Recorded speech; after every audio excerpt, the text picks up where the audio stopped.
Yo, we back, man. Let's get it.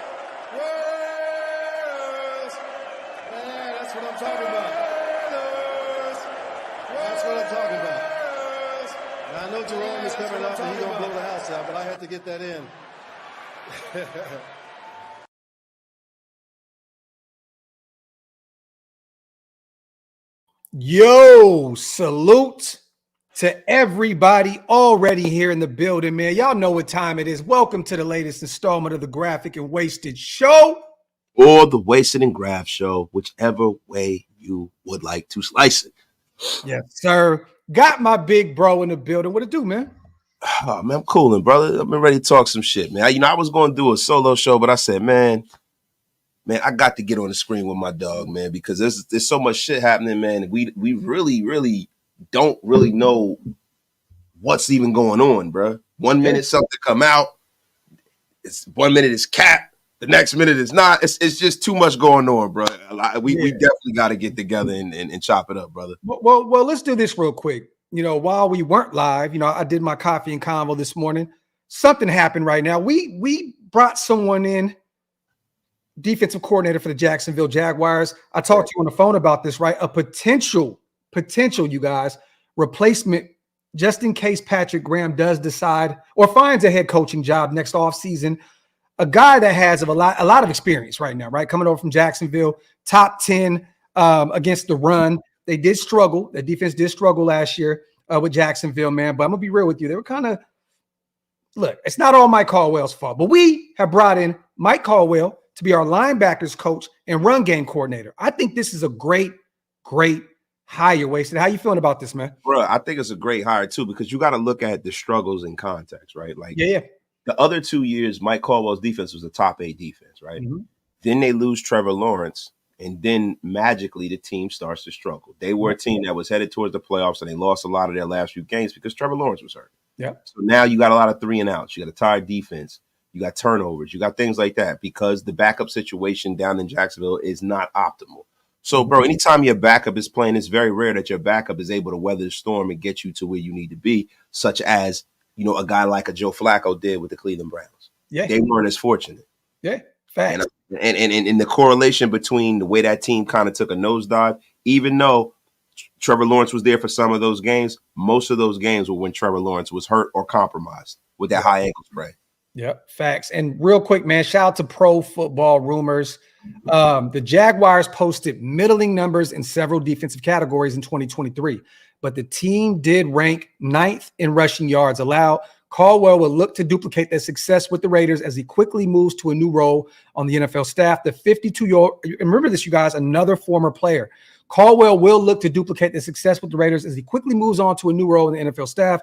The 52-year-old previously served as a linebackers coach with the Eagles, Cardinals, Jets, and Buccaneers before getting his first coordinator gig in Jacksonville. Also, the Ravens were among teams which showed interest in Caldwell for their linebackers coaching vacancy, which is big because the Baltimore Ravens have a stout defense. The same is true of the Eagles and the Bills, but Caldwell will instead join a Raiders staff, which includes defensive coordinator Patrick Graham. The latter was a head coaching candidate, but with all 8 vacancies filled on that front, any move would be a lateral one. The Raiders made it clear early in the hiring process that they would like to block any Graham coordinator interviews. So at this point, we have a guy, man, that has a lot of previous experience at the NFL level, a guy that's kind of returning back to what he did great, which was a linebackers coach.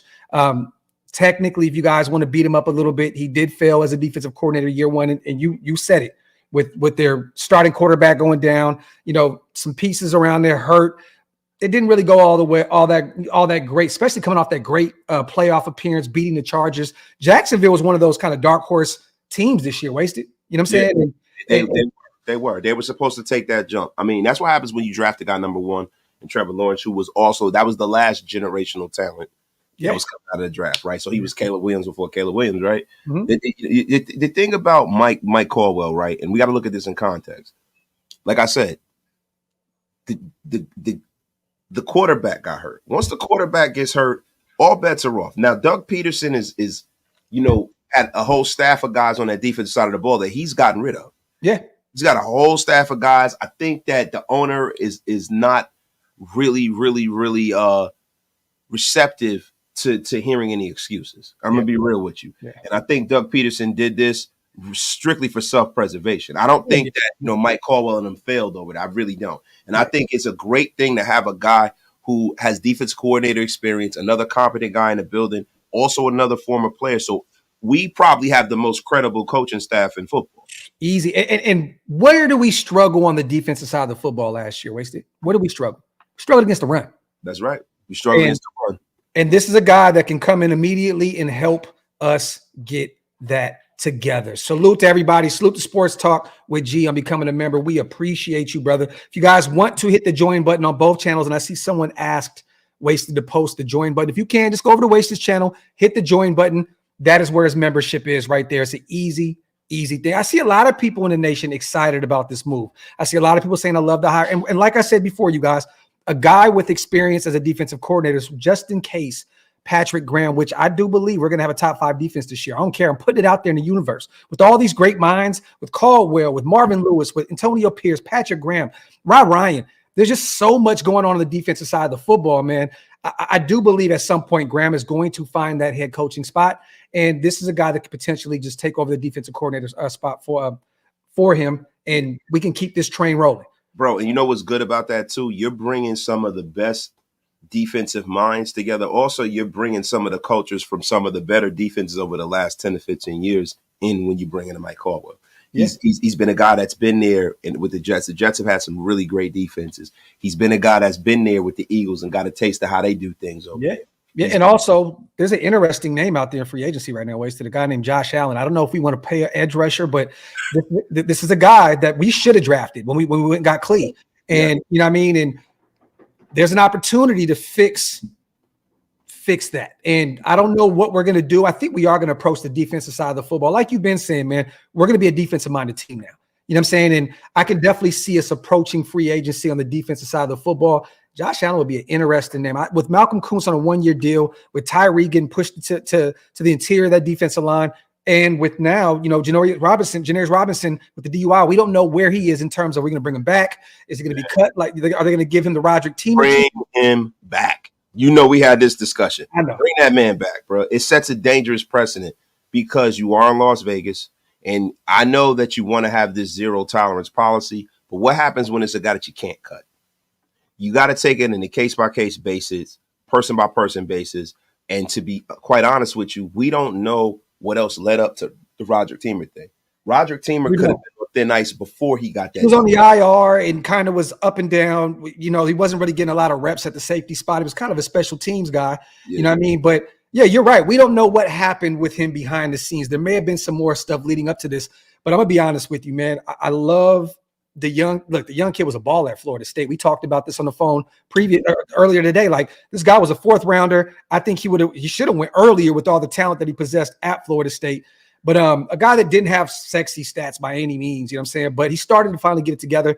We shall see where we are in terms of this. Salute to Mike, man. When y'all two don't go live, YouTube don't feel the same. Oh, man. My God, man, Mike Noah, we appreciate you, man. Appreciate the almost 600 people already here in the building, man. Let me see. Chris, you're right. Teamer got a DUI before a game as well. So the storylines are a little different, but there's nuance in it. When you hear DUI, it's just you think DUI, right? But hey, Graphk, I gotta put my hat on, in my regular life. Okay. I'm thinking about it how I think about it when I'm at work, right? Yeah. There's nuance in this. Mm-hmm. There's nuance. Oh yes, the porn background is back, baby. Oh, there we go. Oh, there we go. Oh, yo, man, Hey, man, it may get a little crazy over there. It might get a little spooky here. It might, everybody. Yeah, salute to Moody, man. Allen would be great with Maxx. This is facts, man. That would be a mean 1-2 punch right there. Definitely.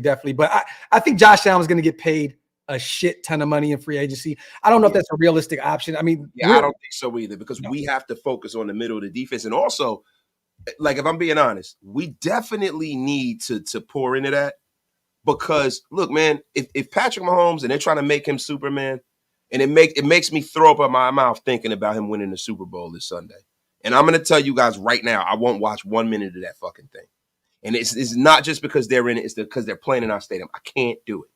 I won't even watch Usher at halftime. F him. You know what I'm saying? He got a little too close to my woman last time we was out there last time. Damn, Usher. hey, Usher would do it. Usher will do that all day, every day. Usher will get his monkey ass whip embarrassing me. I'm trying to find his market value real quick. His market value is $23.9 million, $24 million a year. That's too much. That's money you can give to Chris Jones or somebody. Yeah, Christian Wilkins, one of those big time DTs. But either way, you never know. We don't know the relationship between him and Josh Allen. Maybe something comes into fruition. That's something to definitely monitor going into free agency, man. Salute to everybody here in the building, man. I heard Teamer's DUI was from under the influence of weed. Okay, I mean, if that, damn, all right.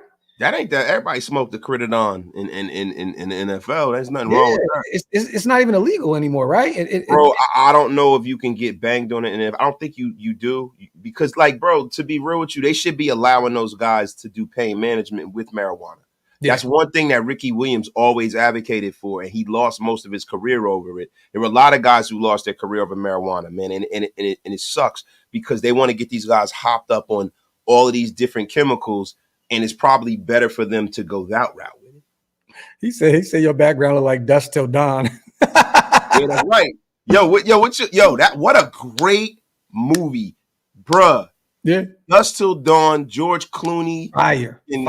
Vampire Hunting. Oh, man, what a great movie. I got to watch that movie again, man. Hey, real quick, man. Yes, the Raiders have hired Mike Caldwell as our run game coordinator and our linebackers coach, another former player to add to our staff. We just added Deshaun Foster as well as our running backs coach, man. So we are adding a shit ton of NFL experience. Let's just say that, former players. I love to hire you guys on a scale of 1 to 10, 10 being the highest, man. How do you rank this hiring right here, Wasted? Man, this hire is a 9 for me, bro, because of the level of experience. This is a guy that you don't got to hold his hand, and you know that there's going to be heavy player development. Yeah. Heavy player development. I think that's one thing that's always been missing for the Raiders for the last 20 years. I think sometimes when Al was alive, Al used to promote guys that probably shouldn't be coaches, or it would be their first coaching job. Mm-hmm. And it's no disrespect to guys. You have some legends that got their start here, guys like Rob Woodson and stuff like that. Harbaugh got to start here as a coach. Mm-hmm. But I like having a seasoned staff of coaches, guys who have developed players before, guys who know what it takes to get the most out of their guys.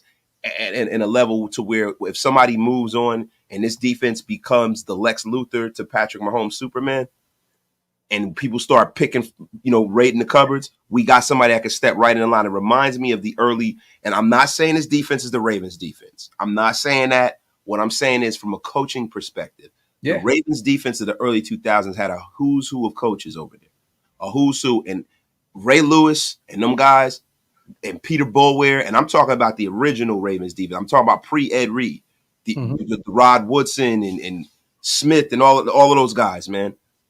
Listen, they got a lot of guys' jobs. They got Mike Nolan a job. They got Marvin Lewis a job. They got a lot of guys head coaching jobs, man. Rex Ryan. Yeah, but it says a lot also, you guys, for the Ravens to want to bring him in as the linebackers coach. A great defense. The Eagles, I know they kind of started to shit the bed this last season, but they had a stout defense for a while. The Bills defense had a lot of injuries, but it's still a really good defense. To see Caldwell get interviews with them and then come over here, I think he sees what he can do out here in Las Vegas and what we're building. And I'm excited that our young guys, man, like Luke Masterson, Divine Diablo, Amari Burney, potentially Darian Butler if he comes back from that injury, like all these young guys I'm excited to see what he can do with that talent. Yes. You know Especially a Swiss Army knife kind of a linebacker like Luke Masterson. Yeah. Luke Masterson can play the will. He can play the mic. You know what I'm saying? And he's a guy who's played special teams. He is a very valuable guy.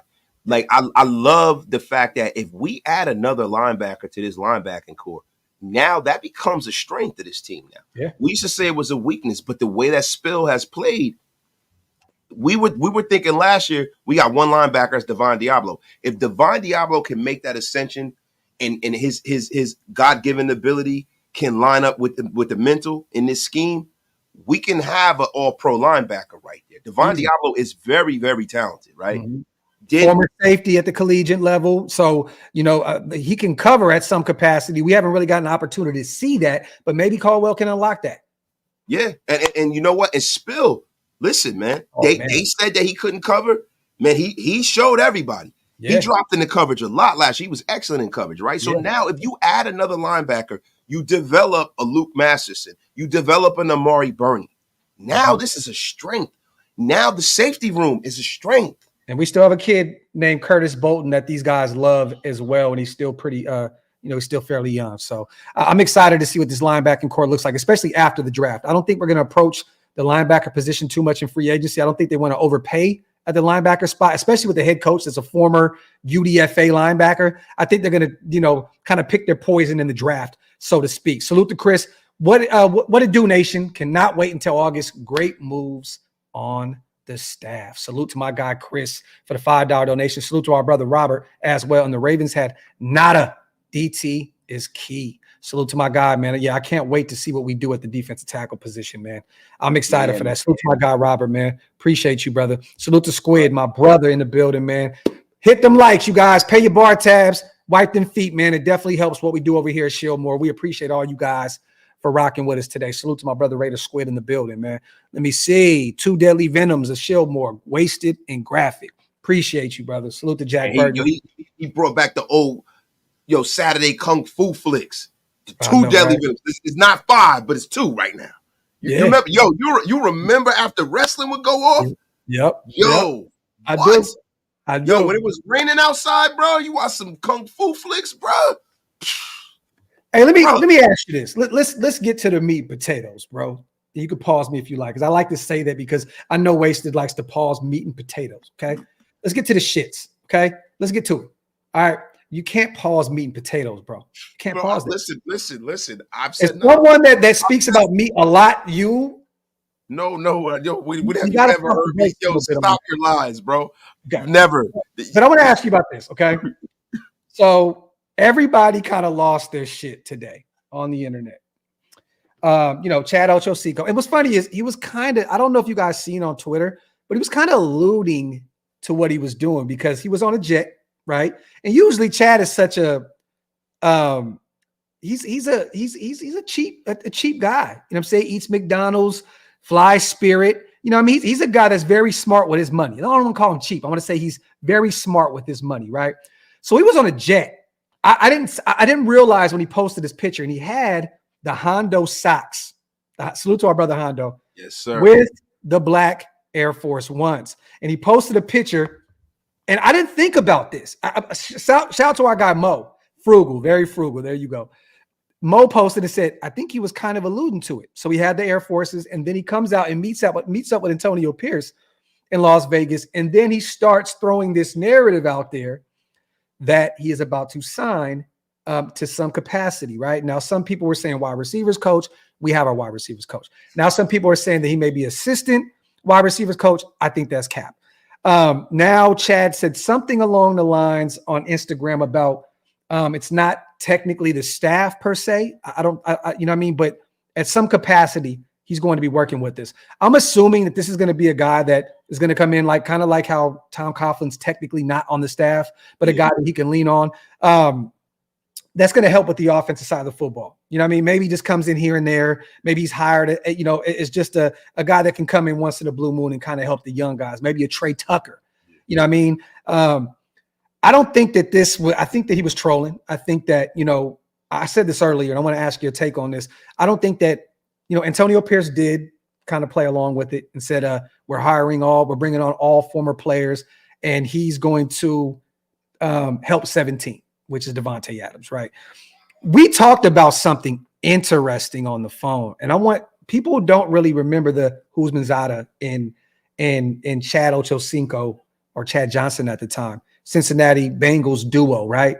And this was a guy that relied heavily on his footwork and his athleticism. Bring up what you said to me, because remember we were like, damn, I don't think anybody else. People don't realize like Chad Johnson is not the X's and O's guy. Like Hoosh, even when they were in college, because they were in college together, you used to have to tell him where to line up. Yeah. Carson Palmer used to have to tell him. That's the reason why when he came to the Patriots, everybody thought, oh, he's going to go crazy with Brady. And it was like, nothing happened because he couldn't understand the offense. Yeah. So Chad Johnson, one thing about him with footwork, as far as what you do at the line of scrimmage as a receiver, yeah, he can help you with that. Phenomenal. But as an actual coach, Chad Johnson is a guy who the Raiders are the happening thing right now, guys. They Definitely. Are. We're the happening thing right now. We're back as far as that goes. The Raiders. Hey, hold on. Say that again real quick. We back, bro. We the happening thing, bro. We the we the thing, bro. That wasted talent has ever said on this screen. And you said some great things, bro. But that sounds so beautiful, bro. Bro, don't it? Don't it, bro? Like we back. Like we the place that everybody want to be. It reminds me of how like all of the rappers were showing up to the University of Colorado's practices and shit like that. That's what the Raiders are right now. Like we're that. We have more, more success. We got more substance. We're gonna have more success if we have more substance. With Prime, I think Prime will get it right. He got, but we don't want to get into Colorado, right? Oh, real quick. I want to hear what you said, but salute, bless his brother. Hope all is great. Have a great night and even better day tomorrow. Salute to our brother, Jason Hunter. But Squiz had just caught up with Chad Johnson, and no, he's not joining Antonio Pierce's Raiders staff, just having some fun on social media. Paul Gutierrez. And people lost their shit, started doing videos and all that other stuff. And I'm like, dog, y'all gotta be able to read a room, brother. But go ahead. I want to hear what you got to say about that. Yeah, I mean, bro, look, it's the place to be.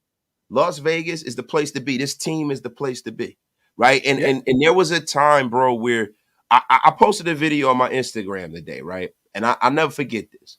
When Metallica pulled up to our last home playoff game against the Titans in the AFC Championship game, and they pulled up on the 18-wheeler and they dropped the 18-wheeler and they destroyed shit.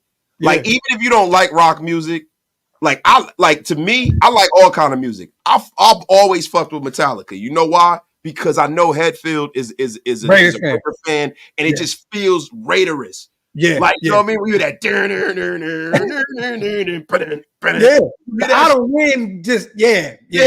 Like just for whom the bell tolls. Like when you hear that shit, it just feels like some Raiders shit, and it's like, bruh, this energy that's around the Raiders, everybody want to be a part of it, and I love that shit. Yeah. Former players that weren't even Raiders want to be around it, and it's such a beautiful thing to see, man.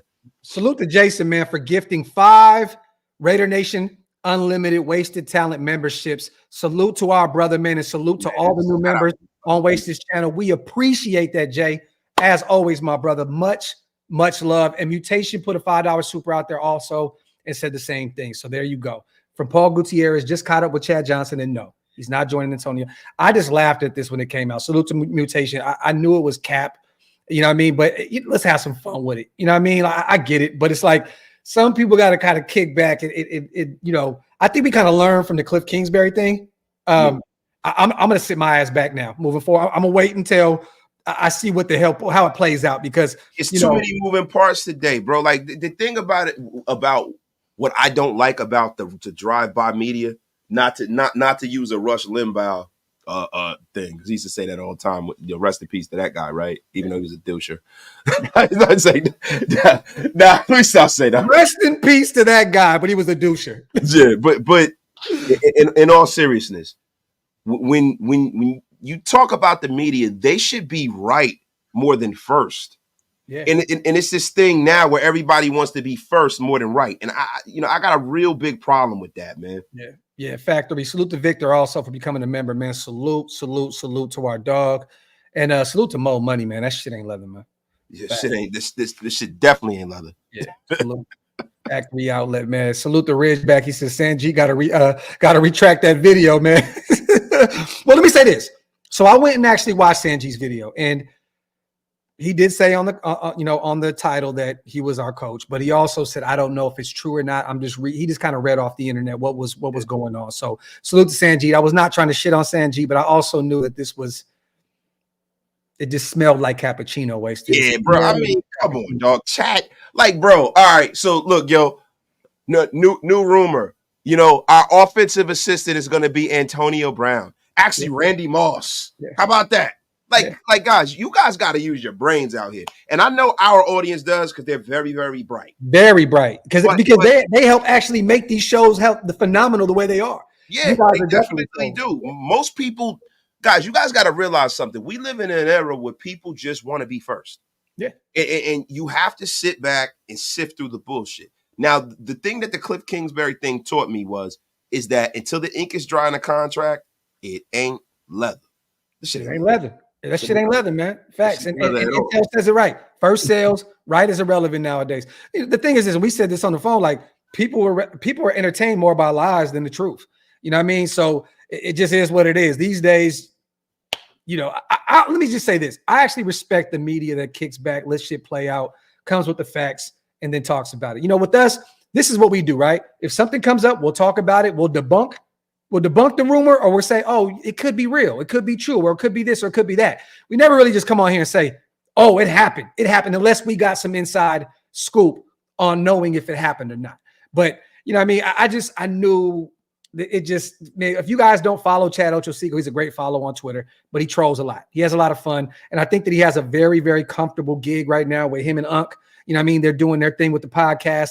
I don't think he's too much worried about trying to be a coach. And it's funny that every time he awaits to talk to a former athlete about becoming a coach, most of them do not want to do it. The only guy that I know that would probably end up being one would be that we both know is Garyon Conley, because he's such a great mentor and such he loves teaching the next levels generation. Of yeah, he has a passion for it. You could see he has a passion for it. Most of the former players that we speak to, it's the amount of time that you have to commit to be a coach. Yeah, like that's the stuff that nobody talks about.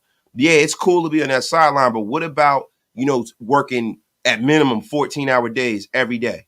Yeah, what about not being able to enjoy the wins? See, people don't realize, well, players can enjoy the wins and the losses, but then the coaches, right after the win, they got to think about getting on to the next one. Like Bill Belichick, it doesn't look like he's ever enjoyed 1 minute of his coaching journey. It's crazy. Chad is having fun. Sayan Raider says Trent Brown is going to be the new conditioning coach. Jeffrey says Chandler Jones is going to be the new team psychologist. Yeah, I mean, listen, I've heard some things. I heard that Tom Cable is going to work in HR. He probably will punch everybody's lights out. It's going to be a Raider reunion, guys. Don't worry about it. Thanks. Hey, salute to Indy. I like this question. I don't think we've ever gotten this, man. He says, I'm a new subscriber. Would like to know about how y'all got your names. Graphk is from my doing music, and people call me Poly. It was actually funny because it was initially Polygraphic, because I detect the truth. And it's funny that we're talking about Chad Johnson right now. And I kind of debunked that early on, but that's what they call me Graphk for, because the polygraph and, so on, 99.9%, so on and so forth. That's where Graphk came from. Where wasted talent come from, bro? Wasted talent has been for me. I'm a guy who Graphk tell you I have a lot of different skills. Right. And I feel like, and I've always felt like, and people have always told me, yo, man, you should be doing something else. No matter where I've been, you should be doing, man, you wasting your talent here. You should be doing something bigger. You should be doing this. You should be doing that.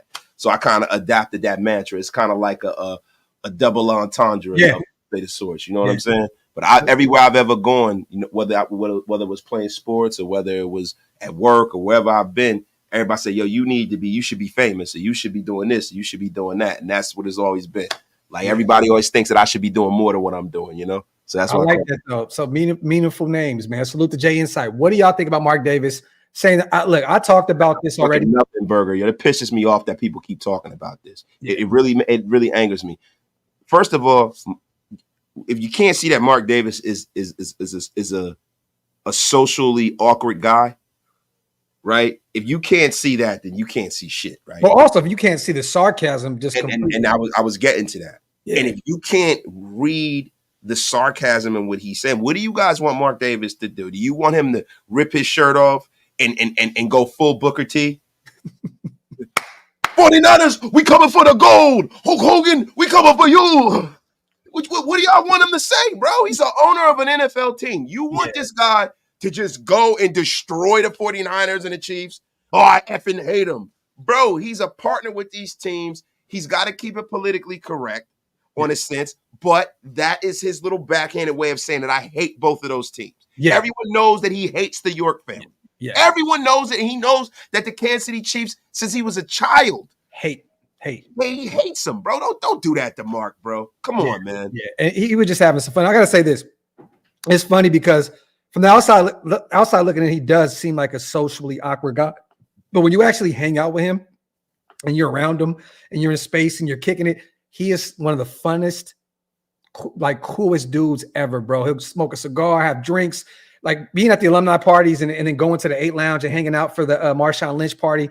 Mark is one of the coolest people to hang around, man. Like he's one of the most down-to-earth owners that you probably ever see in your life. So he doesn't like being in the spotlight. No, that's at all. Not being socially awkward. Mark Davis is perfectly fine. No, you were completely right. I'm just saying, but he is still a fun dude to be around. Yeah, I'm not saying he's like some weird dude who doesn't know how to have fun, but it's just more so I don't think he likes being out in the front the way his father did. Yeah. His father was just an alpha. His father would take a whole room over. His dad was the most impactful voice of the National Football League's heyday, period. Bro, it's like the Michael Jackson of football, bro. Like when you come in, you're like, that's Al Davis? That's like, Al Davis. Even guys talk about Jerry Jones, right? Jerry Jones used to fucking worship Al Davis. Yeah. He really wants to be Al Davis, yes, bro. Yes. Like if you talk, bro, Al was like the godfather of the league. So having a dad like that, it's kind of hard to kind of craft your own way. You know what I mean? Like when you got a father like that, because I had a dad like Al Davis. I had a father that was very, very popular. Everybody loved my dad. I don't want to talk about my dad too much. But the reason why I was able to become who I am is because he died when I was young. Yeah. So I had to go out there on my own and discover who I was. But if my father had lived into my 20s and 30s and shit, I might be a very different person because he was such a strong presence. You know what I'm saying? Yeah. Hey, what Ridge said is facts too. Salute to our brother Ridgeback. His favorite 2 teams on Sunday because there's beer and hot dog money to be made at Allegiant Stadium. He's making a lot of money off those Chiefs fans and those Niner fans right now. Yes. So he's having a ball with this shit right now. Mind you, as a Raider, I know he preferably rather have 2 other teams in there. I mean, realistically, his own team. But at the end of the day, man, you gotta make some light out of this shit. We're already all upset and pissed about these 2 teams being in our building anyway. At some point, you got to kind of make light of it, man. So I'm not mad about what he said at all. Salute to Bobby Washington, our guy, and becoming a member. Also, salute to my brother, man. I appreciate you. And salute to the 1,000 people in the building. Make sure you guys pay your bar tabs. Wipe them feet, meaning hit them thumbs up and hit that subscribe button, man. Waste is on his way to 15K. I'm on my way to 25K. We cannot do it without you guys. It's free. Just hit that subscribe button. It definitely helps what we do over here at Shieldmore, man. Salute to 7-way. $2.5 million seats is crazy. Yo, bro. You know what was insane? Christian McCaffrey's mother was saying that Christian McCaffrey and his wife can't afford the suite for the family. Bruh. That's insane, bro. It's not that they can't, but it's like, why would they, right? It's like, the fuck? Like, I'm going to spend $3 million. I'm going to spend probably a third of my salary on one night. One of my best friends is a Raider fan, and he said that he looked up nosebleed seats, and he found one for it was north of $10,000 for a nosebleed seat up top, all the way up top. And I was like, God, bro. Like, he was like, and that wasn't even counting the hotel, the flights. He was, I'm easily paying a good 20 bands just to go out there for the experience. $11,000 to sit in the screechers. That's insane, bro. Sit in the screechers, bro. Listen, man, I love this team, right? And I'm going to be honest with you. When they make the Super Bowl, I told my kids already, I said, listen, you might have to pay for a year of your own college because I'm going. We're going. Oh, no, we're going. By that time, Jack says, I'm about to cancel my cable. Don't do that yet, Jack, because maybe by that time we'll have our own show. You know what I mean? That is one of our goals at some point to have our own TV show. And we might be able to just, get our little media credentials and slide on in, man. So salute to Jack, man. He said, just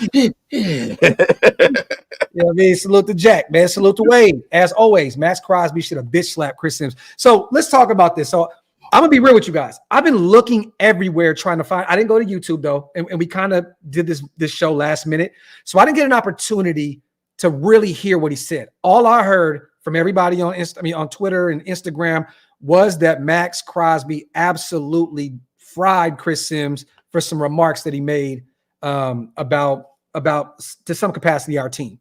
I don't know what it was exactly. Can someone in the comment section please enlighten us? Because I looked for it, I couldn't find it. I don't know what it is he actually said, but I just seen everybody tagging Maxx Crosby saying, thank you for smacking Chris Sims and Mike Florio over the head. I just didn't hear what he said. I got the interview. I don't know. I don't think we can play that, but I'll watch it a little later. But what I know about Chris Sims is notorious for being on the website bad announcing.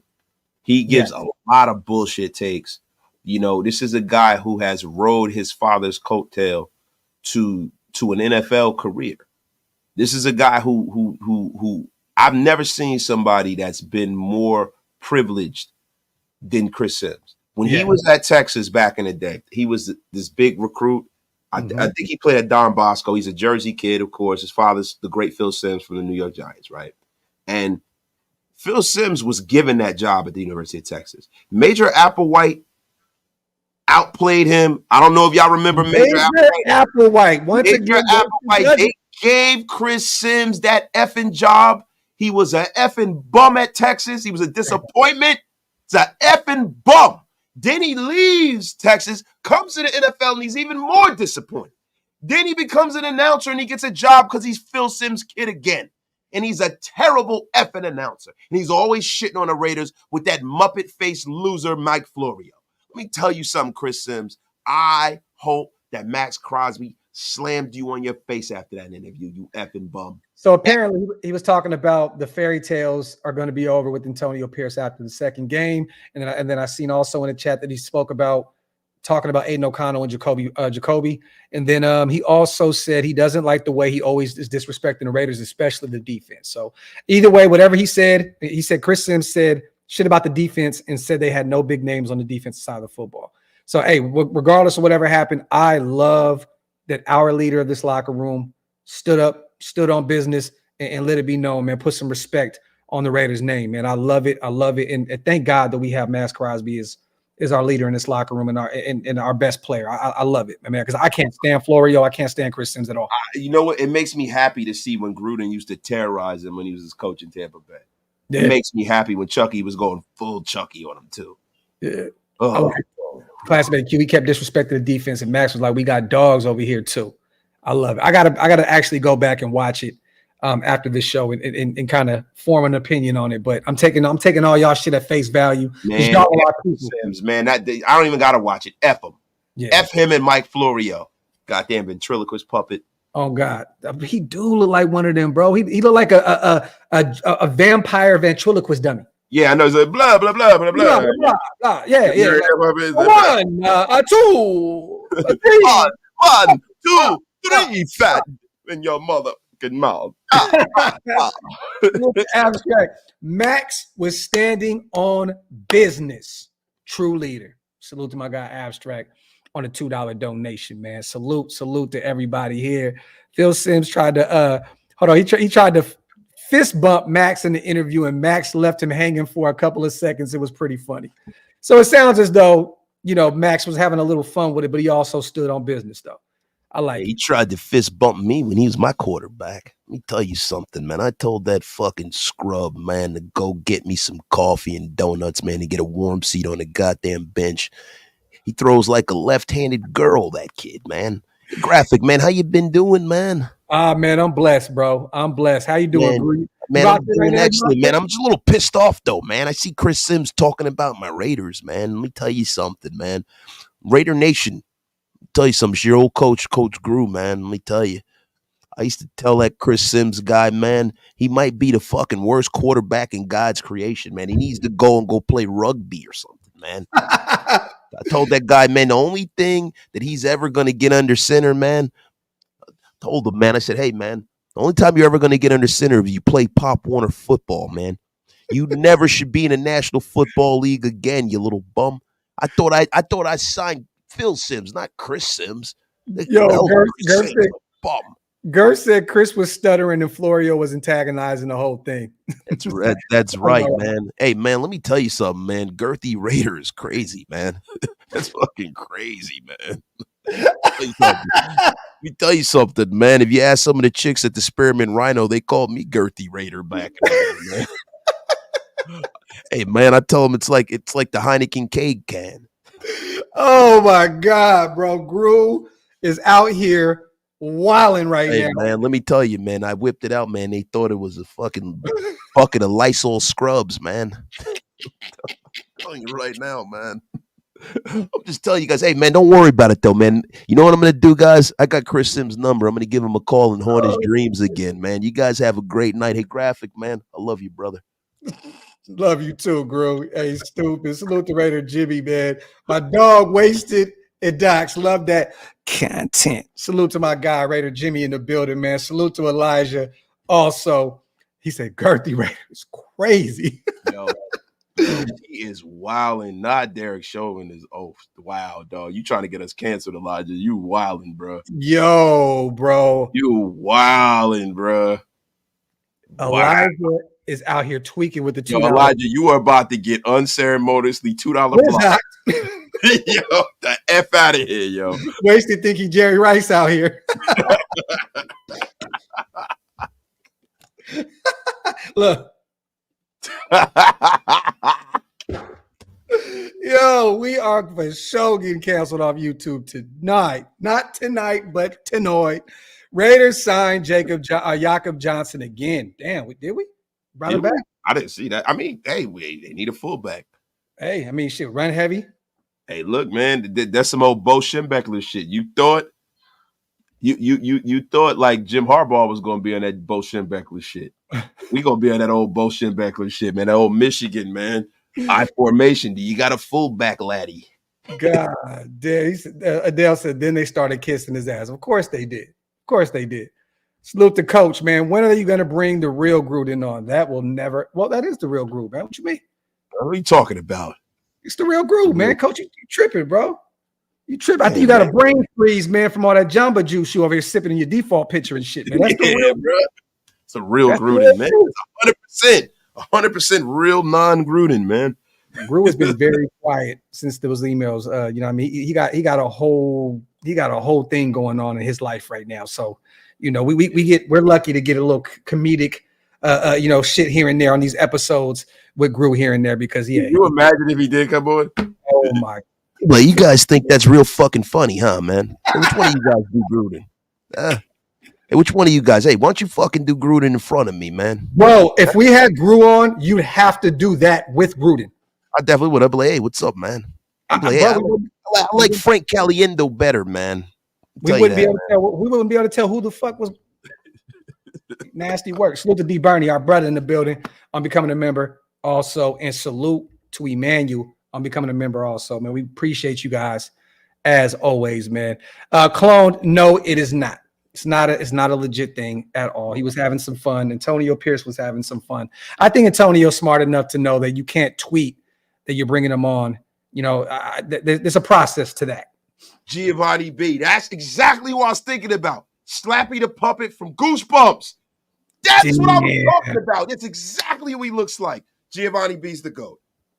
Oh, and Gio was the one that dropped the Antonio Brown as our chaplain. So Gio, he's been dropping haymakers all day, bro. All day.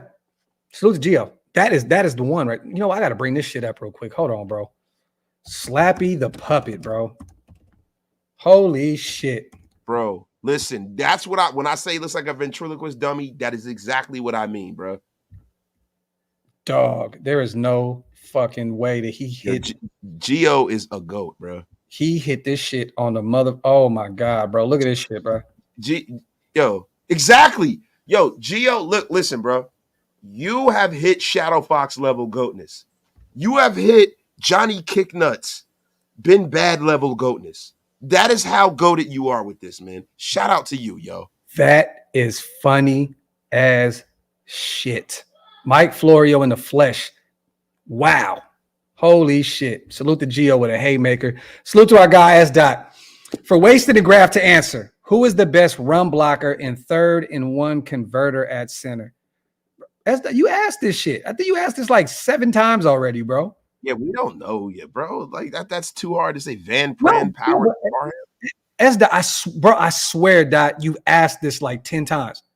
I swear to God, bro. Maybe we got love for you, S. Dot. I swear you asked this shit because we talked about this. We talked about Powers. We talked about Van Pran. We talked about Parham. Yo, I think one, you don't have enough sample size of Dylan Parham at center, right? No, not at all. Van Pran, it's like, come on, dude. Like, how will we know now, right? And Powers, I mean, I guess it would be Powers, right? I mean, Powers is going to be all pro. I'm telling you right now, bro. I guess it would be Powers. He's an all pro. So, like, he doesn't get it done in the run game, and he can get it done in the pass game. And you know what, Dot? I'm gonna go with Powers at this point. You know, like Wasted said, we don't really know process of elimination, right? Yeah, we don't really know what Parham is would do at the center position full time. And Van Pran to me is my 2nd favorite center in this draft behind Powers. So I'm going with Powers. Let me see. Q says I'm biased, but Powers, yeah, because he's definitely an Oregon guy. Let me see. Also, salute to you, bro. I appreciate you, brother. He said I've been watching you for a long time, man. Salute, my brother. Appreciate you, King. Let me see. Where was that comment? I can't find it now. Where's the O-line help going to come from, Kelly? It's going to come from the draft. Yeah, this is a deep O-line class. Deep. The problem, you know what the problem with people, they want all their answers solved in free agency, but most of the time when you get a good offensive line, it's from the draft. It's a young man's game playing in the trenches. It's a physical game playing in the trenches. When you bring in a lot of free agents, a lot of times you bring in free agents who are perennially hurt. You know what I mean? Yeah. It's almost like that Army mentality. Like you just keep sending more men. So that's why I like what we did the last few years. We've drafted heavily on the defensive side of the ball in the trenches. So we have the young guys. What we need a star. That is the reason why I'm willing to spend money on a Chris Jones or Wilkins or a Leonard Williams. Yeah. And to mix that in with the superstar Maxx Crosby, with the budding star and the Malcolm Kuntz. And, right? and then the potential of a Tyree Wilson. You know what I mean? So now what we have is we have a potential young stud. We got a bunch of guys we drafted that you could just keep bringing in. And now what you have is you have a hellacious situation. Guys, look, let me tell you something. The Raiders have always been the villains, bro. I love what this is setting up to be. Like, I don't want to be this finesse football team where we're trying to score 50 points a game. I want us to, if we're going to score 50 points a game, I want you to feel at 50. I want us to beat you up and to take the 50 points from you. Yeah. That's what I want. There's a guard out there that we talked about, though, you guys, Robert Hunt from Miami, that I would look at in free agency. I don't want to overpay. I'd rather draft because this is a deep class. The thing that scares the shit out of me is how quick they got rid of the football in Miami.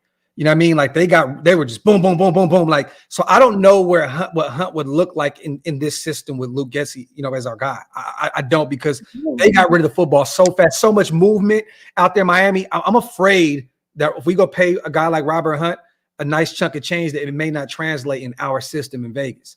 Well, you got to see how Robert Hunt is against the run, because Luke Getsy's offense is a timing offense. It is about getting the football out fast. Yeah. The reason why there were a lot of struggles with Luke Getsy is because if you have a precision passing offense with an athletic run-first quarterback, that's never a good thing. Yeah. And what Luke Getsy had to wind up doing, and which I'm glad it shows that he knows how to adjust on the fly. Towards the end of the season, that thing for the Chicago Bears got better because he adjusted to the skill set of a Justin Fields. Yeah. So a lot of those comments about Justin Fields hating Luke Getsy were early. It was like week 3. Yeah. As the season went on, it got better, right? So I think I made too much of that. You know what I'm saying? I made too much of Fields hating him. I'm not looking for the Raiders to reunite that package right there, because apparently it didn't work in Chicago and it got Getsy fired. Yeah. So I think the hiring of Getsy kind of takes us out of the Justin Fields sweepstakes, but I'm glad. I'm actually glad for that, right? Because it's never good paying a quarterback that's always one shot away from disaster like every other play. Yeah. Salute to our brother, Mr. Fitz, in the building also, man. Hope all is well with you too, brother. Be safe out there Super Bowl weekend. I know you and Oos out there ripping and running, man. Salute to you. Salute to JT. You could tell from the interview AP really likes AOC. He definitely does, and will push him to be integral. So salute to JT. I know he likes Aiden a lot. I know that. You know what I mean? Look, he definitely did not want anything to do with Jimmy G when Josh McDaniels left. And I'm gonna be real, man. Aiden showed us, he showed some signs of life. You know what I mean? But I think that he's gonna be pushing for that number 2 spot. You know what I mean? I think we're gonna go get a young guy, or we can get a potential veteran. Aiden still needs to be developed. He was just thrown out there to the wolves. He still needs to be able to develop. There's still, there's some weaknesses in this game that we need to figure out. But see, this is the problem. We don't need to figure it out. He needs to figure it out. And see, the difference between Aiden O'Connell, people like to compare him to Tom Brady, right? The thing that made Tom Brady what he was is that on his own, he worked himself into being the greatest. He would go, he looked at his scouting report from Bill Belichick with all the negatives. Yeah. All the shit they said of him, he took it personal. Mm-hmm. He went out there, he invested in himself. Yeah. He went out there and got Alex Ariza. He went out there and got Tom House and changed his throwing motion and make him a better thrower of football, a harder thrower. You know what I mean? He worked on his footwork. Tom Brady was obsessed with being Tom Brady. Yeah. And that's why we got what we got. So this is the thing. A lot of people fall in love with Aiden O'Connell because he has a similar throwing motion.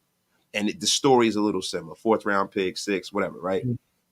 We got to know if Aiden O'Connell has that Brady heart. And that's not normal, bro. Yeah. Greatness is not common. Yeah, at all.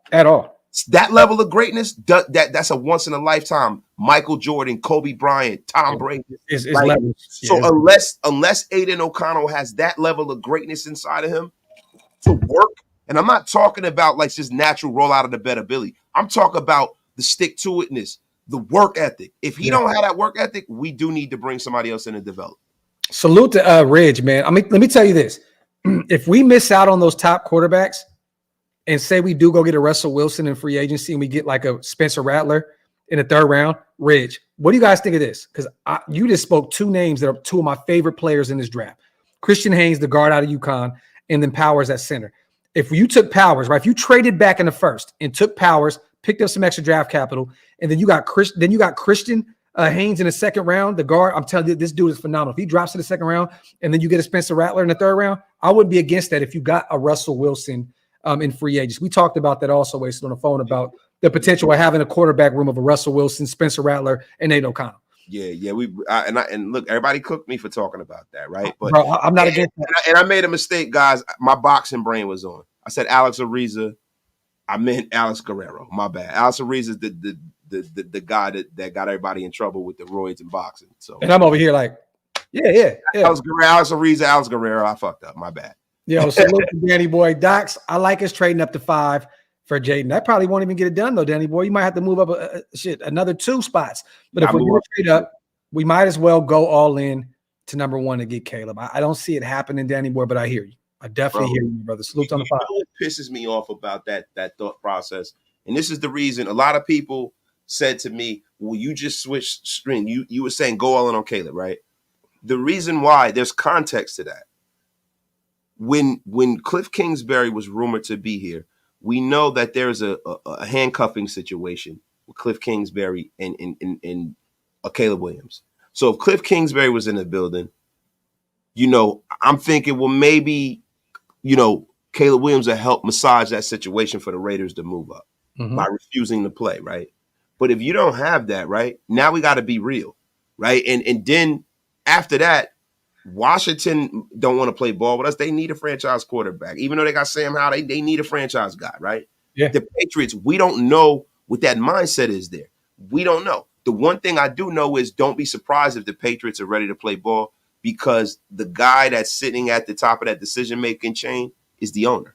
And the owner has seen what Belichick has done over all these years. He saw what Parcells done. Trade back, get more value. And one of the main sticking points for the owner in with the Patriots was Mac Jones. Mm-hmm. Mac Jones was a big sticking point. That's one of the reasons why Belichick is no longer there. So the Patriots are the place where I think you'd be able to play ball, but to what avail? Because we're not the only ones that are looking to move up. There are people with higher first-round picks than us. Atlanta. The Vikings. Yeah. They got top 10. I know Atlanta got an 8 pick, right? Yeah. With 8. Mm-hmm. So they have a top 10 pick as opposed to us being outside the top 10, right? So the other teams got to want to play ball with us too. And you guys forget part of Keep an eye on Denver too. S. Dot. No, I knew what you meant, brother. I knew what you meant, and I know what you were talking about. There's no shade to you, brother. But he said always judge offensive linemen first off their push blocking, run power, and pass blocking second. If they cannot push open holes to run, instant trash. Salute to my guy. That's what she said. That's what she said. Bang Zoom, Graphk. Bang Zoom. Bang Zoom. Yo, let me see, man. Salute to everybody here in the building. Trying to look for a few more comments. Let me see. Travis says, I don't see us trading away the future. I see it as investing in the future. Getting a top 5 quarterback is costly. You either have to pay in losses or draft picks. We didn't pay in losses. I like that mindset. I do. Yeah, but the thing is that the currency that you're trying to pay with has to be accepted by the seller. Yeah. No, fact. You guys, somebody, listen, bro.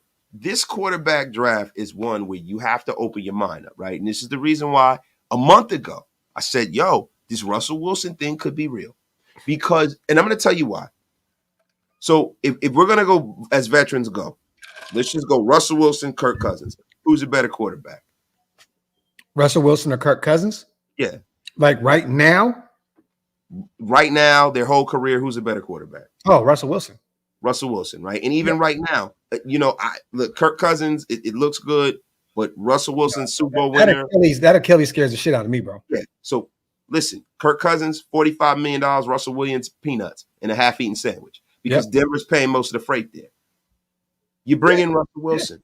Yeah. It is a win-win. This is a guy who played in your division, who probably wants to beat Denver and retain ownership over him. This is a guy who last year beat the Browns, beat the Bills, beat the Chiefs, playing very, very well. Yeah. Right? So you bring him in, you draft a Spencer Rattler, you draft a J.J. McCarthy if he falls to the second. You draft a project. Mire that with an Aiden O'Connell guy that you've seen get it done on some level, and you have a great quarterback room. Yeah. And a lot of people don't want to hear that, but I'm telling you right now, Russell Wilson at this point in his career, and I said this a month ago because I went and found a video and I clipped it. Mm-hmm. Russell Wilson at this point in his career is a better player than Rich Gannon was when we brought him to the Raiders. Rich Gannon was a freaking journeyman quarterback. Russell Wilson is not a better player, but he's a much more accomplished player. You know, Rich Gannon was. Are you talking about? Hold on. Are you talking about the Russell right now? I'm talking about Russell Wilson's resume as far as. Oh yeah, no, resume is way more solid, but his resume. Russell Wilson's a little older and he's a little long. How old was Rich when we brought him in? Let's see. He was up there in age. I'm looking at it right now. The thing with Rich didn't have a lot of miles on him because he hadn't started all the time. Because he backed up like Wade Wilson in Minnesota. Then he was a starter. Then he lost. Then he had some injuries. Then he was with the Chiefs. Yeah. Then we brought him in, right? So how old was Rich? Rich was 30 what when we brought him in? He's 58 right now. He came in at 34. So he's 34 years old. Russell Wilson is what? Russ is 30. Shit, is he 36? I don't know if he's that old. Like everybody said, Russ. So okay.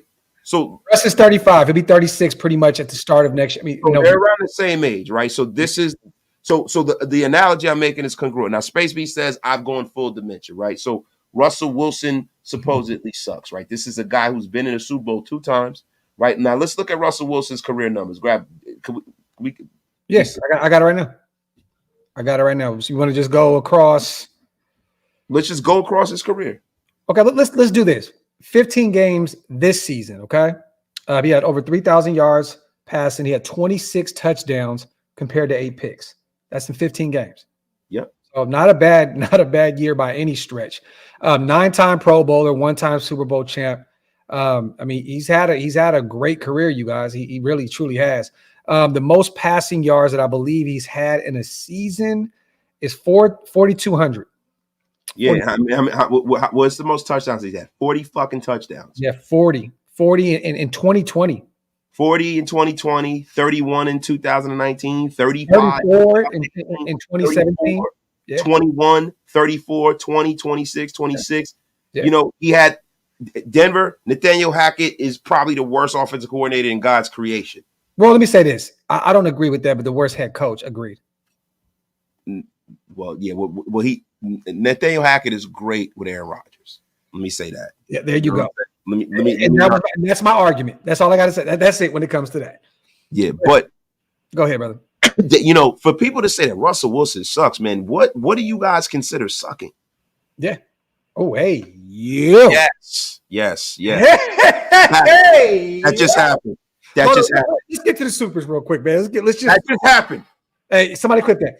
Salute to Perk. I'm gonna need this regime to do some Hulk Hogan, and apparently The Rock now levels of backstage politicking and trade up for a quarterback. Well, Perk, and I Wasted, I know you've been out the loop a little bit because you've been working, but there are rumors already now that AP has already been politicking. That the Senior Bowl, a lot of talk is already that he wants Jaden, and that's the guy that he wants. There's a lot of rumors and rumblings going on right now that It's not going to work for me, brother.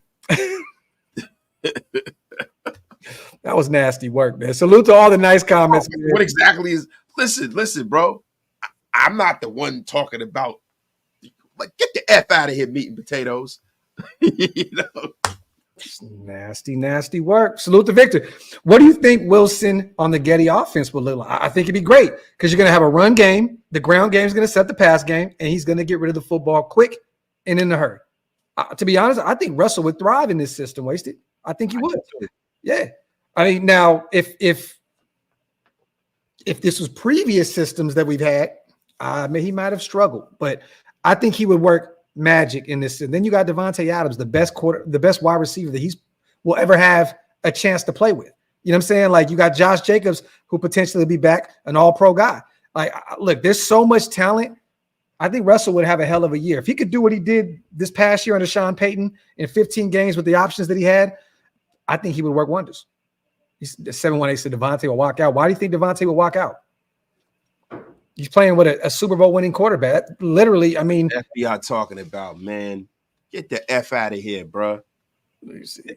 Everybody talking about Wasted. Well, man, shut y'all asses up. The F out of here with that, though, man. Like, y'all act like Russell Wilson is Tom Tupa or some shit like that. Y'all, damn, I just went full Tom Tupa. You remember Tom? I'm trying. Damn, that's crazy. Tom Tupa. Shout out to him, yo. It's crazy. Salute to Joe. Great stream. Appreciate you, brother. Now, George, we got to talk about this shit, man. First of all, he has one of the baddest females in the business. How are you going to gay up the locker room? Like, I don't understand. Man, like, bro, look, I hate doing this. But, bro, I'm going to yell at the chat like I've been doing lately. What the F is wrong with y'all? This man is married to Sierra. You guys, some of you guys, y'all standards, because you guys hear what everyone else says. You got to look at the facts. The facts is this guy's been playing at a level that we haven't had anybody play at. People tell me that this man sucks. Tony says Tupa was my neighbor. That guy's a douche. Shout out to Tony Collins. Yo, that's hilarious, man. He's 35 million too much. We're not paying him that. We're not paying him 30. You guys ain't listening. We ain't paying him 35. No, you're paying him the vet minimum or close to it because Denver's paying him a shit ton of money to leave. And you know who's going to be paying more than it? You be paying more than that for Kirk Cousins. It's funny. Just because Kirk Cousins put on his teammates' jewelry, now y'all want Kirk Cousins. F him.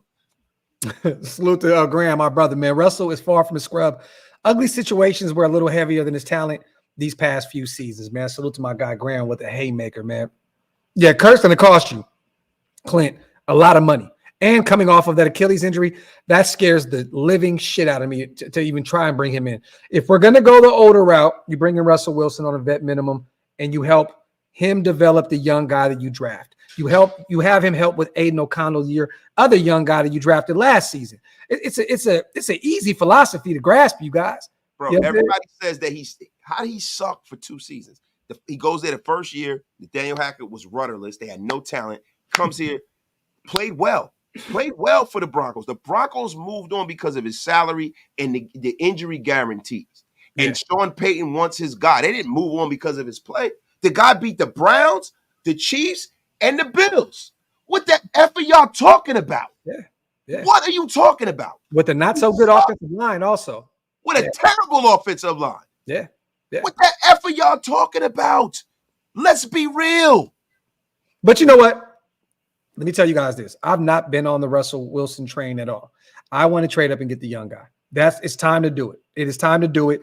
Unless you think you can get Michael Penix in the second round, or if you think that Spencer Rattler can be that guy that you can help groom and become this great next quarterback of the future, I'm going up and just getting one of the top guys. There's no reason that's if. See, this is what I'm dealing with. I'm dealing with the reality of the fact that we're at number 13. Yeah. The reality is that teams that are above us might not want to play ball. And you got to deal with that reality. Not even might, bro. Like, it's a very slim chance. It is a very real possibility that we're going to be stuck at 13. And at 13, you don't get Jaden Daniels. No. At 13, you don't. At that point, I might trade back. At 13, do I want to take Bo Nix at 13? No. Whoa. Let me say this. Bo may not even be available at 13. Yeah, but I'm talking about for the Raiders, right? I'm just saying, but bro, I have a feeling that somebody's going to go for him in the top 10 at the end of it. I do too. I think he's the fourth guy off the board. Yeah.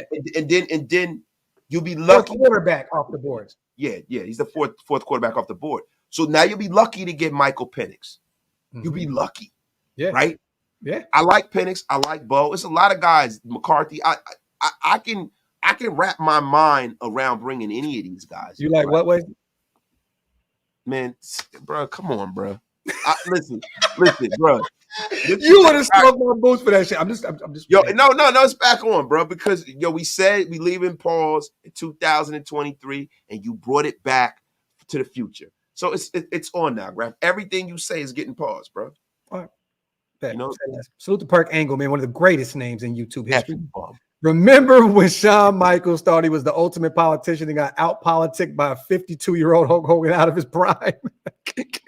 Salute to Perk Angle with the wrestling historical facts. Salute to my guy, man. Let me see.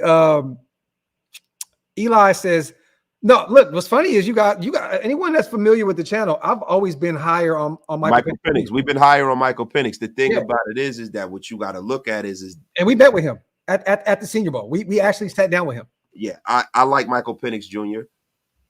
I think that the brain trust of the Raiders will probably, and I think that people around the league are going to, because they're prisoners in the moment, they're going to take Bo Nix, right? Bo Nix is the big, strong kid, doesn't have an injury history. Right there. Trade back or grab Powers at 13 and Penix or Rattler at 44. That'd be great. So you guys want to take Chad Powers? I mean, maybe he can battle super hot fire. I don't know. Salute the Riz. Salute the Pern also, man. Fellas, how hyped did AP's letter make you? I'm going to be not hyped at all. Not hyped at all. I'm like, bro, if I can be real, I don't mean to mirror Graphk's sentiment. I'm tired of the rah-rah shit. I've been a fan way too long to fall for the banana in the tailpipe pause. I'm way too – listen, I've been a fan way too long. I want to see results now. Yeah. I don't give a shit about the rah-rah, and I've been a fan my whole – fuck all of that. It's time to win. It's time to get some players in here who can win. It's time to go and slam Kermit on his face. We got our two biggest rivals playing the Super Bowl in our house. Yep. And you guys are talking about a fucking letter? Epic. Yeah. I don't care about any of that. I'll say this though, some of those interviews that he did, kind of putting more guarantees into the universe. I liked a few of them, but I wasn't, really that inspired or hyped up about the letter. I'm gonna be totally real with you, Per. Salute the Freight Train, my guy, man. We also had a feeling Levis was a top 15 pick last year, and he dropped. Bo Nix can fall, in my opinion, but he's not worth trading up for. Salute the Freight Train. This is facts, though. A lot of Levis talk last year, a guy I was high on, and he ended up falling to the second round of Tennessee, and he looked pretty good in limited time out there. That is a totally different scenario. Will Levis didn't throw 45 touchdowns and 3 picks in the past. Oh, no. Will Levis did not have the career that Bo Nix has had at Oregon. And also with Bo Nix, when you look at him, he does everything just well enough. Well, Bo also had a lot more talent around him. Let's just keep it a buck. There was not a lot going on in Kentucky for Will Levis, bro. Let's just keep it a buck. But conversely, there was a lot of talent at Penn State, and Will Levis felt mightily. And Bo Nix left Auburn when he felt mightily and rose to the occasion. Yeah. So it's two totally different. No, definitely. I'm just saying that Nix had more talent at Oregon, than Will Levis had at Kentucky. But we still don't even know who Will Levis is. Wan'Dale Robinson, baby. Well, that was the year prior. The great Wan'Dale Robinson. If Wan'Dale if he wasn't dealing with those type of injuries he's had up there with the Giants, bro, Wan'Dale could be a dog, bro. Wan'Dale's going to be a dog. He's a monster, bro. He's a monster. He's going to be a star, I think. Yeah, man. Salute to John, man. I can't always butcher that name. Fashanu. Aluma. I can't say it, bro. Oli Maiwe. The tackle. Fashanu. Hey, he's a dog, bro. I don't even know if he's going to be there at 13. We going to call him Olu. He may be gone by that time. Let me see. Because think about it like this. Forte. Oh, no. New Orleans is right behind us, right? Because they need some O-line help. They got to protect Derek. Yeah, man, they definitely do. They definitely do. Because you know how he starts seeing ghosts when he get hit one time. Yeah, man. Facts. He start acting like Richard Pryor and scared for no damn reason. Yo, Lavender Williams at 13. Hey, man. Listen, man. It's the sport of kings. Better than diamond rings. Football. Football. I'll tell y'all right now. Y'all gonna kill me. I am on the Spencer Rattler train, man. I am. Bro, why, bro? Why would that be? See, the thing about people is they are looking at the old Spencer Rattler. Yes. Spencer Rattler has been balling. I like Spencer. He's very talented. Listen, look, I know you guys are like, damn, wasted like everything. This is one of those drafts that I can wrap my mind. I don't think there's a clear bust out of any of these guys. I think they need to go to the right situation. Yeah. I really think there are a lot of guys that can make careers. I don't see one guy that like you see JJ McCarthy. He's big, he's strong, throws the ball hard, he can move. He's 6'4", right? Yeah. And the thing with JJ McCarthy is that he's not a running quarterback, but he's a mobile quarterback. Yeah. Spencer Rattler does some similar things to I say Patrick Mahomes. A few seasons ago, he was literally the next Patrick Mahomes. That's what everybody said. And then transfers, had a down season and all that other stuff. This is not the same Spencer Rattler, you guys. Even though he does look like one of the Island boys. No, he does. He definitely does. He looks like a pasty thumb.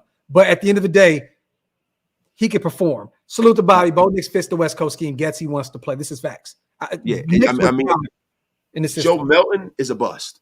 Yeah. I'm gonna be real with you guys. I love his arm strength, but the more and more I watch him in the Senior Bowl, he shit the bed badly, bro. Badly. It's just all it is arm strength. He's a howitzer, man. That's it. Salute to Raider Aaron. Fuck it. I say bring in Russ. That will make Aiden work harder, and we can have a double threat at the goal line. What do you think, Graphk and Wasted? Listen, bro, the one thing that I want to be said is, say, for instance, we're not able to get our guy, right? Say we don't get Jaden Daniels, right? So we don't get Jaden Daniels. I'm hedging my bet. I'm bringing in a young guy to compete with Aiden, and I'm bringing in a vet to compete with Aiden. So if Aiden does wind up being our starting quarterback, we can feel comfortable in the fact that he earned that shit. Yeah. And nobody gave him anything. Yep. Agreed, bro. Then if he wins it out and we see it in preseason and we like, Aiden cooking, bro. You know what? AOC it is, baby. AO4. Whatever you want to call it. You guys, we're going to do a deep dive.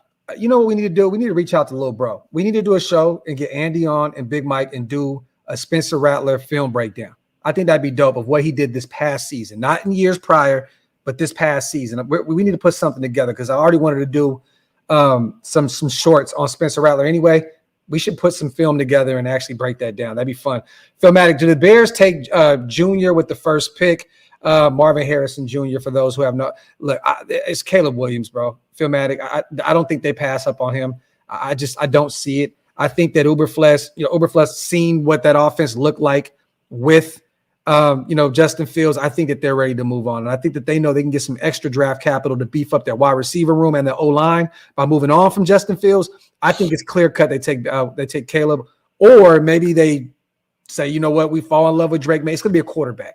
Look, Marvin Harrison's gonna fall to Arizona. Period. I just feel like it's the perfect. He might. But Graphk, I'm telling you right now, if Caleb Williams causes a coup, he causes a coup. Mm-hmm. Not a coup, but a coup. Yeah. He causes a coup, man. It could happen. I can see Washington trading up to number 1. The Bears loading up some more, keeping Justin Fields, getting a Marvin Harrison to go with DJ Moore, and having essentially, that would be crazy, right? Yeah. And then essentially having their first 4,000-yard passer in the history of the Chicago Bears. It's unbelievable that the Chicago Bears are damn near the inaugural franchise of the National Football League. Yeah. The Canton Bulldogs actually are, right? But it's the Canton Bulldogs, the Bears, the Packers. These are the teams that started the National Football League. The Chicago Bears are the Red Grange, George Halas. Like, I mean, before, you know, these are one of the original teams. They're taking Caleb Williams. And when they don't have a 4,000-yard passer, you got to ask yourself why. Yeah. You got to ask yourself why. And I think a lot of it has to do with Soldier Field. And I'm going to be real with you. You know what I'm saying? One thing that Green Bay has always done very, very well is that they have that heated field to where, yeah, it gets cold in Lambeau and stuff like that, but it's not like Soldier Field. Soldier Field is a wind tunnel. And it's very, very hard for a quarterback to succeed there. It is very, very hard. It's no coincidence that no matter who's been there with the Chicago Bears, they have not had a 4,000-yard passer or a star quarterback there since Johnny Lujak. Bro, god damn, bro. Shit. And even when they had McMahon, they had the greatest defense in the history of football. So they still didn't really have that guy. And Jimmy Mack would have been that guy had he not gotten, you know, dry ghosted, slammed on his head and his career ruined. Jimmy Mack was a dog. But it's been a long time since the Jimmy Mack days. Yeah. I mean, Jay Cutler's bum ass. You know, I mean, they had some okay seasons with him, but he still wasn't that guy. You know what I mean? Like with Brandon Marshall and all this and Hester and all these guys. Fuck, let me tell you something, man. I can see now. This is the only thing about Ryan Poles. I mean, didn't they go to the Super Bowl with Rex Grossman? Rex High Stakes Grossman. Yeah. The original. Great defense and Devin Hester. That's right, man. That's right. Dangerous Devin Hester, who's going to the Hall of Fame, too. Shout out to Devin Hester. Shout out to him. And definitely well deserved. The greatest kick return of all time. Ever. Not even close. Him, yo. Yeah. But bro, I'm gonna be honest with you, Graphk. Like Ryan Poles and the ownership of the Bears will have to sign off on them not taking Caleb Williams. They really would. And I can see the McCaskies signing off on that. I can see them signing off on that. I don't know if they want to do this song and dance again. Yeah, we'll see. I don't think you can pass up on the potential generational talent at the quarterback position. Salute to John Forte on becoming a member also. Appreciate you, family. Salute to Riggins also. Wasted, still loving the background. Raiders. Salute to our guy on a $5 donation. Salute to Raider John, our brother in the building. Earned, not given needs to be the new Raider motto. I like that. The YouTube legend, Raider John. I like that. Yo, Graphk, where did you get that coffee mug? I don't even know where I got it at, to be honest. Somewhere random. I don't even know, my brother. Salute to Sweet Jazz. So glad I do not have to unceremoniously ban myself because we picked up Fields. Knicks and Penix are okay with me. The top three quarterbacks are nearly out of reach. We shall see soon, Sweet Jazz. We shall see soon if they get real bold and package up a bunch of draft capital and move up to go get their guy. Because I'm telling you now, Jaden Daniels is penciled, bro. He's penciled in. That is the guy they want to go get.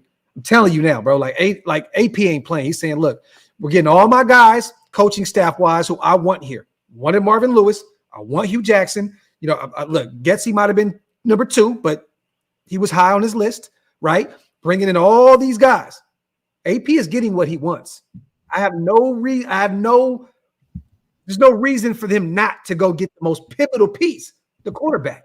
If you're giving this guy everything he needs to succeed already, why not give him the main ingredient, the quarterback? That's why I feel, and I know Tom Telesco, you know, he may have been handcuffed a little with the Spanos family out there. I feel like he's going to go out and try to hit a home run, bro, from the jump. I have this major feeling he's going to enter free agency and say, I'm spending this money, and I'm going to get some superstar talent, and then I'm going to use this draft capital, and I'm going to go give my guy his guy. And we're going to either die on this hill with them, or we're going to win a fucking Super Bowl in the next few seasons. But they're going to say, you know what? That's the guy. I have this feeling, bro, that AP is getting everything he wants. Everything he's wants so far. They've given him everything for him to either succeed or fall on his ass, fall on his face. I have this weird feeling that they're going to say, okay, let's do it. And if it doesn't work, it's on you. And that can set us back if it doesn't work. But hey, we're already putting it all on the line anyway for AP. So I'm telling you, man, I think Tom Telesco and Mark, they probably having this conversation. Like, what is this okay? Like, I'm free to do what I want to do, right?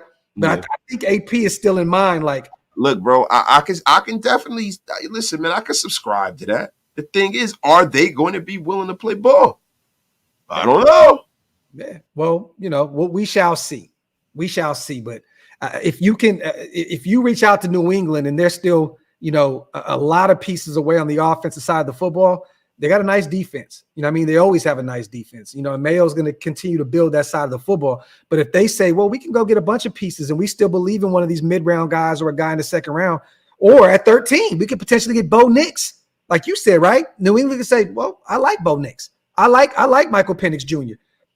I'll take 13. Give us a bunch of draft capital, go up and get your guy. It can happen. It definitely can. And to be real with you, I thought about that, what you said the other day. I'm like, there's no way that these guys can pass up on a potential generational talent, but they need a lot, bro. They need receivers. You know what I mean? Like they need to build that O-line back up. That offense was atrocious this season. One of the worst offenses I've seen in years. They need a lot more than just a quarterback. You know what I mean? So if they could potentially trade back in that mid first and still get one of those top quarterbacks, well, the second level of quarterbacks, and then go start building up the O-line and getting some receiving options and stuff like that. Go get the tight end. They've always been great with tight ends in New England, right? They don't have them right now. They're going to need some. There's some good tight ends in this. I've been saying this, and I'm going to be honest with you. There's a bit of there's a bit of irony here, right? Because the Raider Equinox could be kicked off by us making a trade with the Patriots. There's no such thing. You just jinxed it. Every time you say that shit, you jinx everything. You got to get rid of that crap. You have so many mantras and sayings, Graphk. So many. You wipe them feet and all of this stuff. You know what I'm saying? Talk that shit. The Equinox is mine. Equinox. No such thing. Get F out of here. No, that's definitely a waste of talent. No. But listen, for real, it's nothing, right? But if I'm being honest, it would just be weird if the Raiders made a trade to set us on the trajectory to being a winning organization with the Patriots, where they essentially ended our chill at the top of the mountaintop. That'd be dope, man.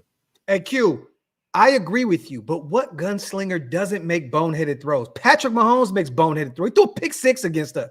To us, you know what I'm saying? Like they all do it. Brett Favre made some of the most boneheaded throws ever. He's one of the greatest quarterbacks of all time. I tell you, he made some boneheaded moves off the field too. Oh, yeah, definitely, even more off the field. But let's just keep it a bean, though, bro. Like you got to keep it a buck. Like every great quarterback makes boneheaded throws at times. I've seen Aaron Rodgers make a bit terrible throws.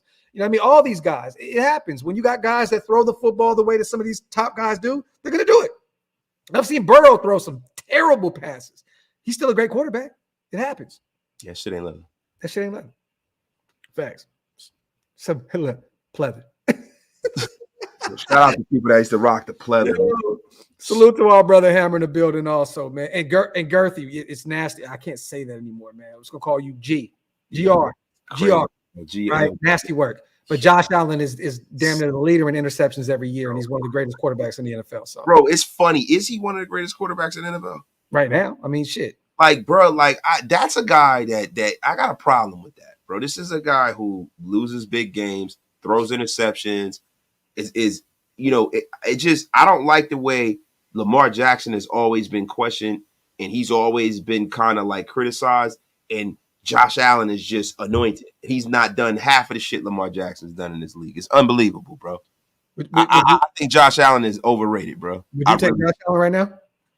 With the Raiders? Yes. Yeah, he'd be an improvement. But what I'm saying is if I had to major improvement.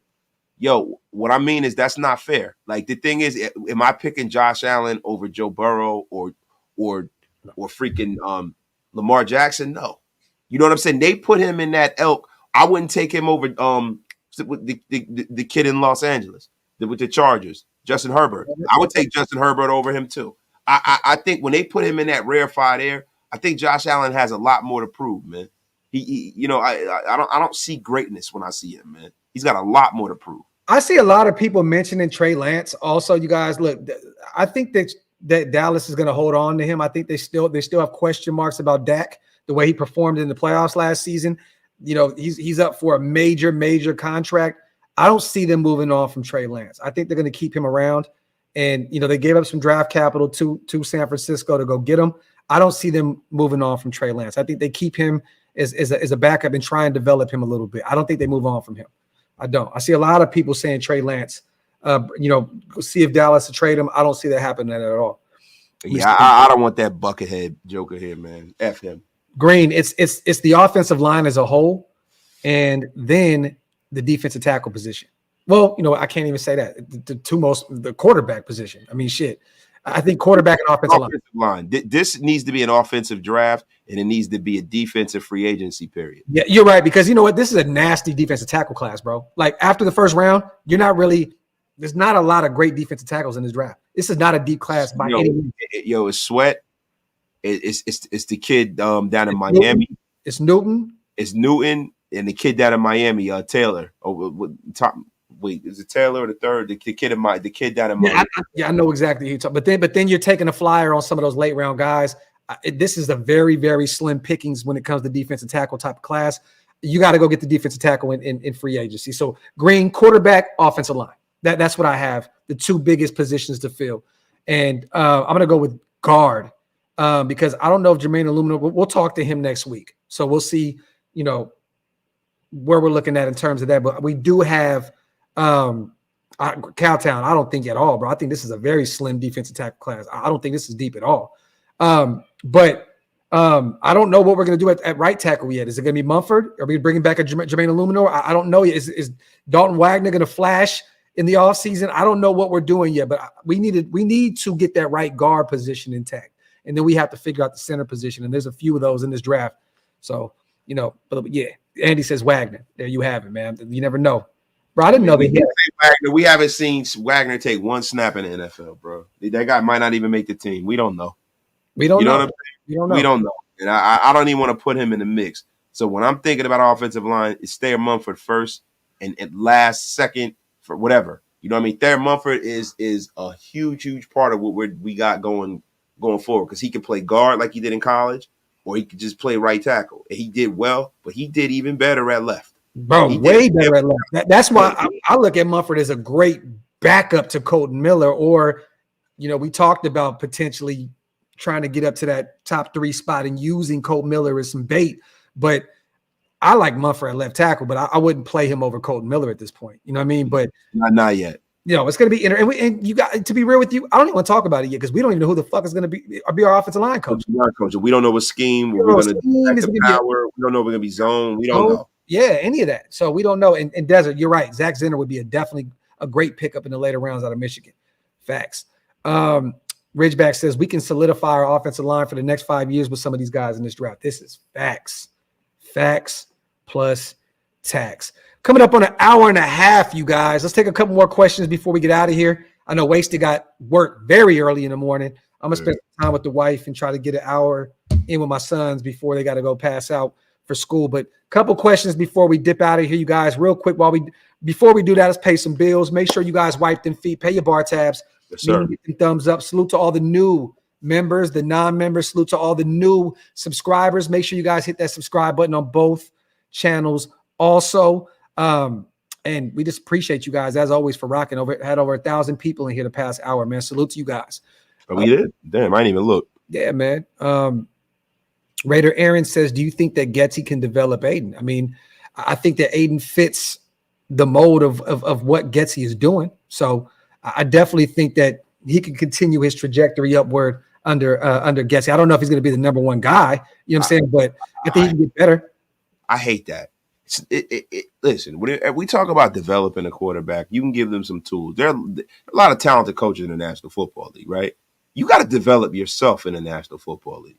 If I'm being honest, you got too many of these guys that have had an easy road. They've been anointed certain shit because they've been drafted at a certain level and they're not working. You got to put the work in. You want to talk about development? Tom Brady was Tom Brady because of the work. Peyton Manning was Peyton Manning because he put the work in. You got to put the effing work in. And that's the thing that I see from Aiden O'Connell. I think he's going to be good. No, he's going to hit his ceiling no matter what. Whatever that ceiling is, we don't know. But Aiden O'Connell is a hardworking kid. I bet you he comes in and he's going to come in looking totally different next year. Oh, he's more muscular and everything because he is a hardworking kid, man. He definitely is, man. I love Aiden O'Connell, man. The person he is, he does have an extreme work ethic. He works his ass off. He definitely lives in his playbook. but we shall see what happens in the offseason with him. Wade, I'm going to be real with you. Bo may not be there.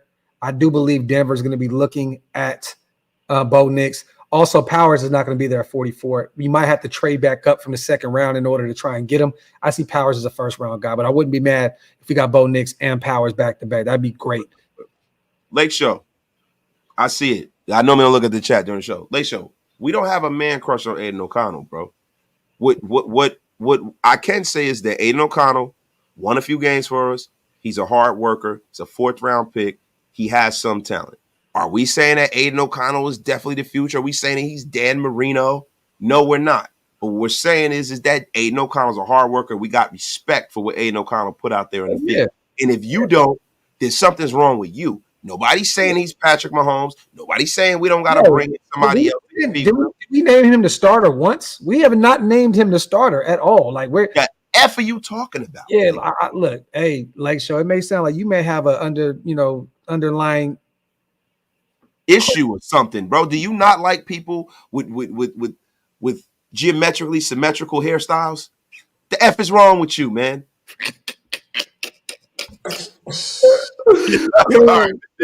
Yo, salute to Richard Hardy, man. You two are awesome. Thanks for all the hard work for the nation, man. We appreciate you, brother.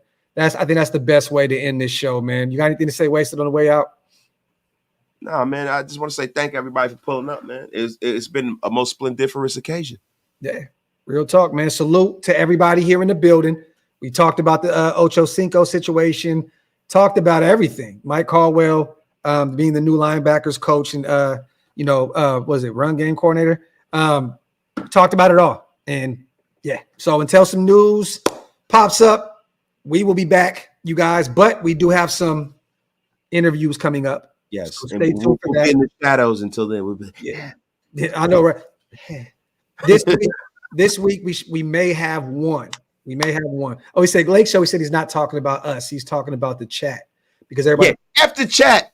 So, no, I just want to say F somebody. Lake Show, I just want to get angry. I'm sorry, Lake Show. Hey, man. You know what, man? Salute to everybody here in the building, man. We appreciate you guys. Like we said before, got some guests on the way, so stay tuned for that. We have some great shows, and we have some dope guests on the way, man. So other than that, man, we love you guys as always. Appreciate y'all. We are outro 1.